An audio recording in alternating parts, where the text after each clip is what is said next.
Los dones espirituales nos son dados para que sirvamos a Dios. Los dones espirituales determinan qué cosas vamos a hacer bien y qué cosas no vamos a hacer tan bien. Nadie es bueno en todo. Nadie puede ser 100% efectivo en todo dentro del reino de Dios. Ahora, los dones espirituales también, en un sentido, son deberes cristianos. Es decir, tenemos que hacerlo, nos guste o no. Hay un don, lo vamos a ver más adelante, que es el don de celibato. Y hasta Jesús mismo lo aclara muy bien a ese tema. Pero la realidad es que antes de casarse, todos los cristianos deben permanecer célibes. Ese es el mandato de Dios.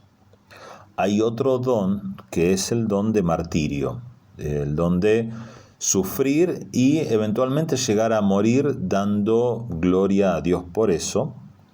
Lo vemos, por ejemplo, en la Biblia en el caso de Esteban. Esteban es muy claro en eso.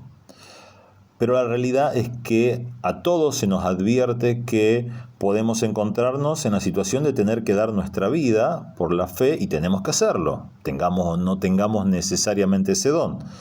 La Biblia menciona un don de hospitalidad, pero Pablo en Hebreos nos dice que debemos hospedar, debemos de alguna manera ser hospitalarios, ¿no? Que incluso es mucho más que simplemente hospedar en la casa. Hay un don de profecía. Eso es otra cosa muy clara en toda la Biblia, por demás de clara, pero también es claro que en el primer discurso de la iglesia, Pedro menciona una palabra de Joel en donde, en otras palabras, se está diciendo que toda la iglesia de alguna manera va a profetizar. Cualquier cristiano puede transmitir un mensaje directamente de Dios. No todos serán profetas, menos aún profetas de oficio, pero digamos cualquiera lo puede desarrollar. Entonces, ¿cuál es la diferencia? Que cuando nosotros tenemos un don X, cualquiera, bueno, hablemos de profecía, por ejemplo, debemos crecer en el uso de ese don y desarrollarlo para llegar a tener un oficio con ese don. A esto hay que explicarlo un poco mejor. Yo sé que a algunos no les va a gustar la palabra oficio. Bueno, dejémoslo ahí por ahora. Pero lo que implica es que es un don, que yo lo puedo utilizar, lo uso en mayor profundidad, lo uso de manera regular, que tengo mucho fruto cuando lo estoy utilizando y que es algo que me da gozo usarlo.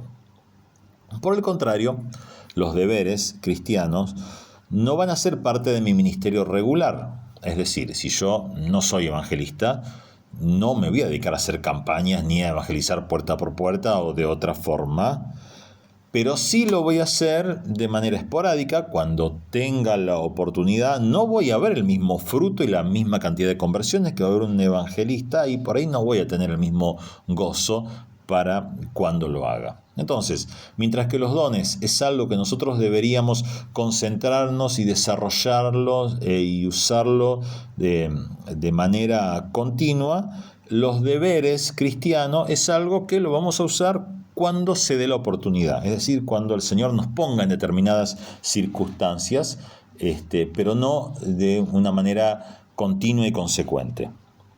Los dones espirituales, es algo que debería reconocerse públicamente y desarrollarse de manera regular. Aquí hay un tema con los frutos, que no es el objetivo de esta serie, pero es interesante que todas las enseñanzas de dones en la Biblia están relacionadas con los frutos. Los dones son maravillosos cuando están acompañados de los frutos del Espíritu. Cuando no están acompañados de los frutos del Espíritu pueden ser algo terrible, espantoso y más vale que no los usemos. Los deberes se deben realizar de una manera eventual, según las necesidades, pero sin que lo eventual se transforme en lo normal. Todos podemos testificar, todos tenemos que saber cómo testificar, pero pretender que todos sean evangelistas a tiempo completo es un tremendo error. Por eso es buena la administración de todos los dones en la congregación, para que todos sepamos cómo desarrollarlo si es necesario, en caso de eventualidad, cómo cumplir una función de pastor, de evangelista, de misericordia, de hospitalidad, aunque no sea nuestro don central. Y yo hablé un poquito de que los dones tienen mucho que ver con el gozo del cristiano. Y este es un tema central, pero no lo vamos a hablar en este momento, sino que lo vamos a charlar en nuestro próximo encuentro.